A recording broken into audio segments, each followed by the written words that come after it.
You feel like you stripe it on the range and then you can't break 90 on the course like that?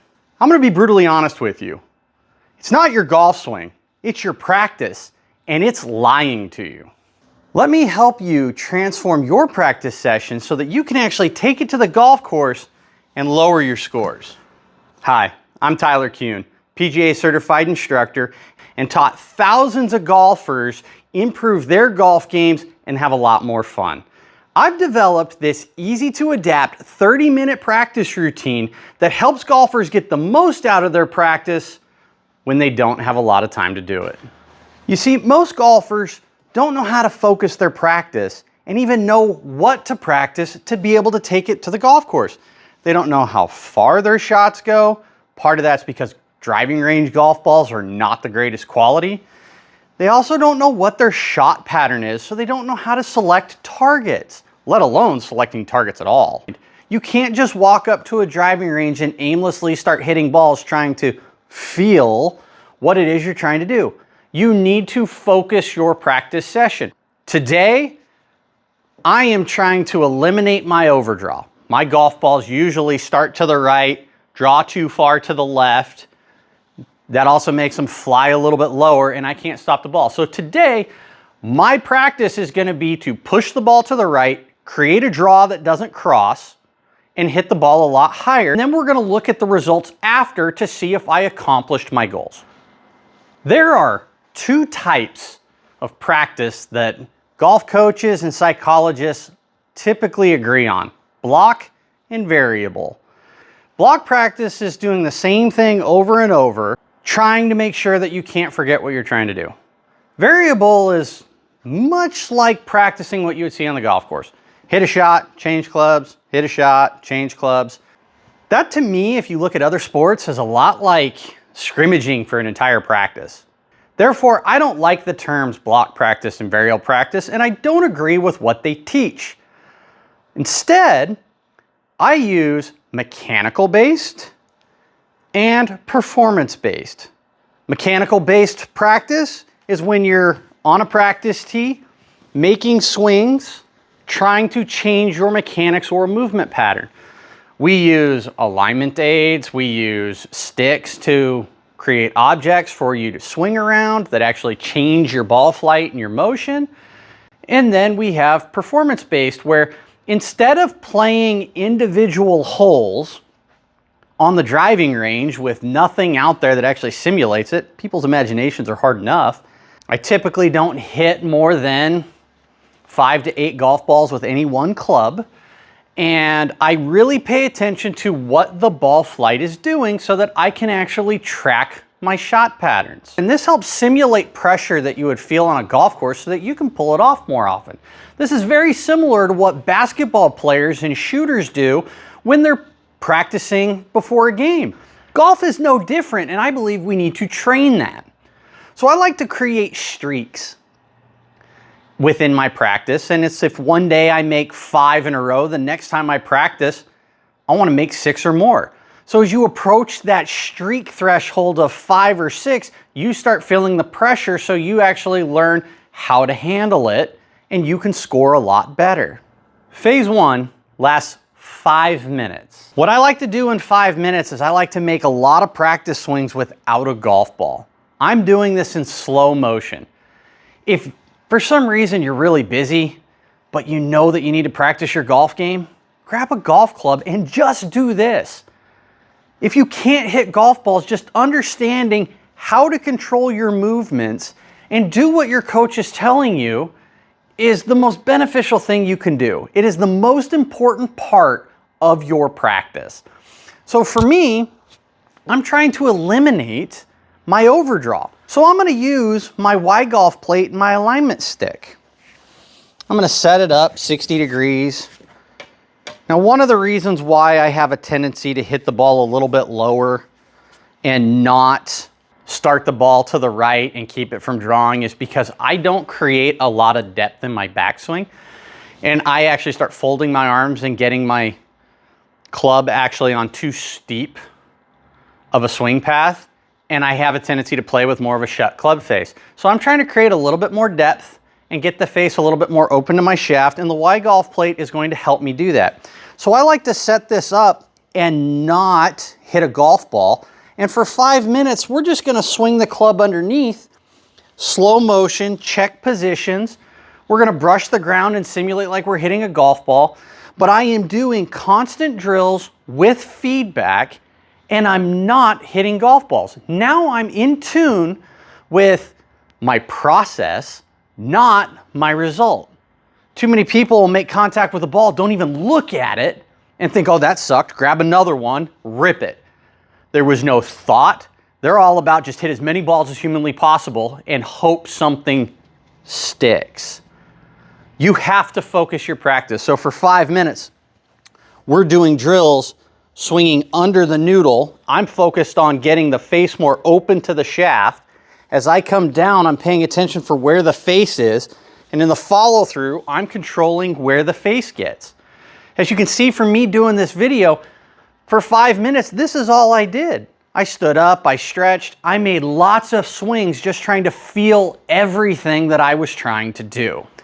So phase 2, we take this for 15 minutes. No more than 20, 15 minutes is fine. I'm not gonna hit more than 6 to 8 golf balls, but I'm usually gonna hit a minimum of 3 to 4. So now I'm going to pay attention to what my ball does. So as we take our setup, I'm trying to make these swings, and I'm trying to watch what the ball does so that I can measure what the data is telling me, so that then I can take it to the golf course. I change clubs after each set. So when I do this with a sand wedge, I do it with a 7-iron, I do it with a 4-iron, I do it with a 5-wood, I do it with a driver, and then I came back and I did it with my gap wedge. I now am working on the same thing the entire time with a quality control rep throughout my golf bag. I'm not doing it with just one club. I'm doing it with at least 5, sometimes half the bag, where I just go up the odd numbered clubs, and then the next day I do it with the even clubs. I work on this with every club in my golf bag. So we're gonna start this, and as you can see here, I'm hitting some shots. All I'm trying to focus on is miss the noodle, control the pieces, and see what the ball does. That one I hit a little bit of a push cut. My idea is to hit a push draw, so the face got a little too open. But my miss has been an overdraw, so I look at that as we did something different. So it's telling me what's happening. I launched that ball really high, hit a tiny push cut. We don't need to open the face as much. Do this again.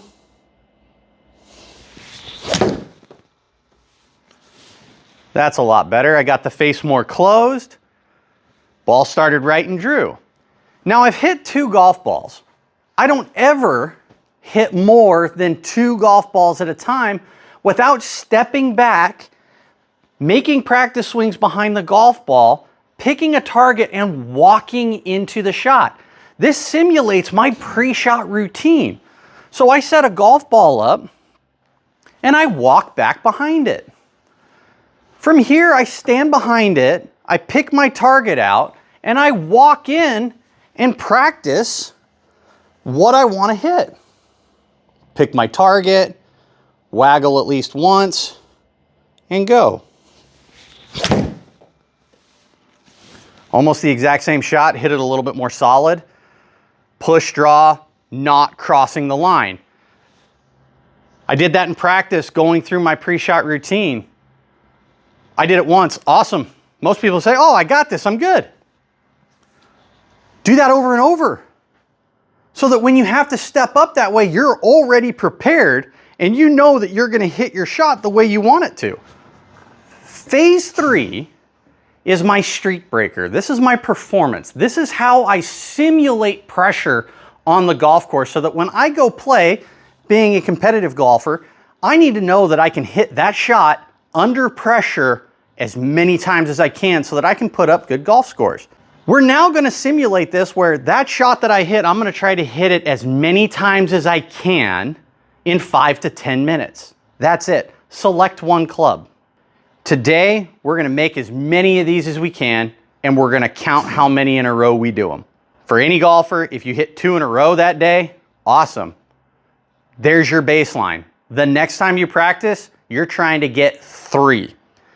I don't hit a shot without going through my pre-shot routine. I am mimicking what I do on the golf course, but I am doing it as many times as I can over and over and over. The data that I'm gonna get is I'm gonna learn how far I hit the golf ball if I'm using a simulator, or if I'm outside at a driving range that has good golf balls with measurable targets, like if you're on a Top Golf range or a Top Tracer range, or they have the TrackMan range at your private country club. If you don't have access to those, I'm sorry. One of the easiest ways to practice this is on some type of launch monitor with a real golf ball. I'm not a fan of trying to measure distance with a range ball that's poor quality. Please don't do that.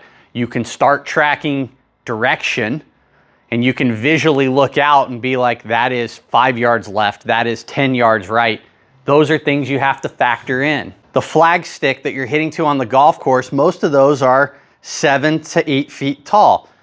They're just longer than 2 yards, but shorter than 3.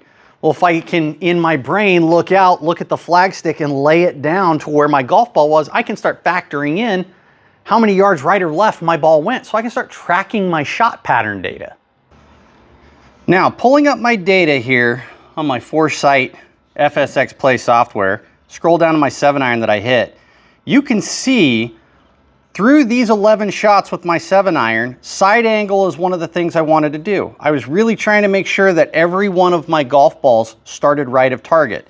Every one of them did, so accomplished there. My other goal was to hit everything with draw spin, so all but 2 of them had a fade. The other thing I'm looking at is I'm looking at how far I'm hitting the golf ball that day.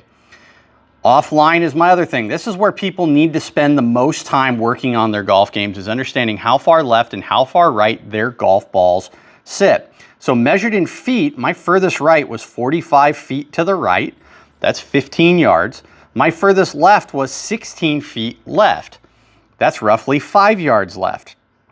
So if I took all 11 shots and I ranked them from furthest right to furthest left, the middle of my shot pattern is 12 feet right of target. That's 4 yards. If I'm aiming at my target and the center of my pattern is 4 yards right, I need to align my pattern 4 yards to the left of my intended target. This is the data when you do performance-based practice that you need to select targets and make better decisions on the golf course. This is stuff that variable practice cannot match. If you like this video, make sure to like it below, comment on it, smash the subscribe button if you're not already, and if you can, hit that hype button after you like it. It helps me create content for you for free at no cost to you. If you do want personalized lessons, make sure to check out these links listed below in my description, as well as on my profile for in-person lessons or online lessons through my Patreon server.